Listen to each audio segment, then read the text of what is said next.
ልጅ እያለሁ በጣም ኳስ እጫወት ነበርና አንድ ጊዜ መሀል ሜዳ ትንሽ አለፍ ብዬ ቆሜያለሁ። የኛ ጎልጋ ኳሱ እዛ አለ። ከዛ ቆሜያለሁ።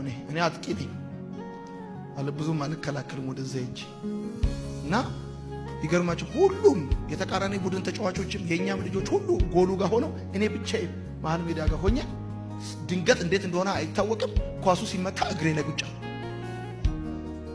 ስዞር እኔና በረኛው ነው ያለው። በዚህ በኩል ያሉት ጠቅላላ የተቃራኒ የወዳጅም ቡድኖች ተጫዋቾች ጠቅላላ ኳሱ በቃ እንደገባ አመኑ። ተስፋ ቆርጦ ቆሙ። ኳሱን ይዤ ወደዛ ወደ በረኛው በተጠጋው ቁጥር ህዝቡ ይጮሃል። ትንሽ እንደተጠጋው እንደዚህ ስለው በረኛው ወደቀ። ከዛ ይዤው ጎሉ ጋር ደረስኩ። ከዛስ ቸኩዬ ስመታው ወደ ላይ ወጣ። የዛ ቀን ኳስ አቆምኩ።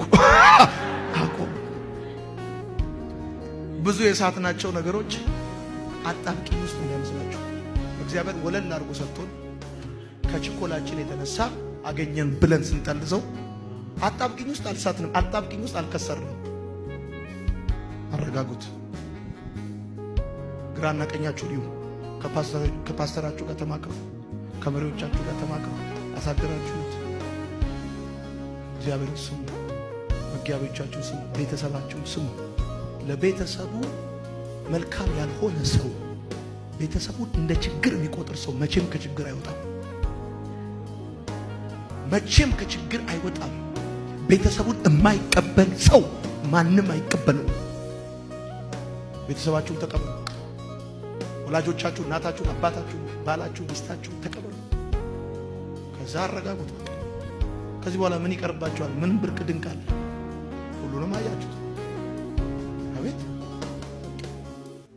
ብለን ነበር እኮ እኛ። ብትበላ ክትፎ ነው፣ ብትነዳ መኪና ነው፣ ብትለብስ ሱፍ ነው፣ ብትሄድ አሜሪካ ነው። ከዚህ ውጭ ምን ታመጣለህ ብለን ነበር። ምንም በቃ የመጨረሻ በላን ብለን ቁርጥ እኮ ነው የምንበላው እኛ ኢትዮጵያኖች።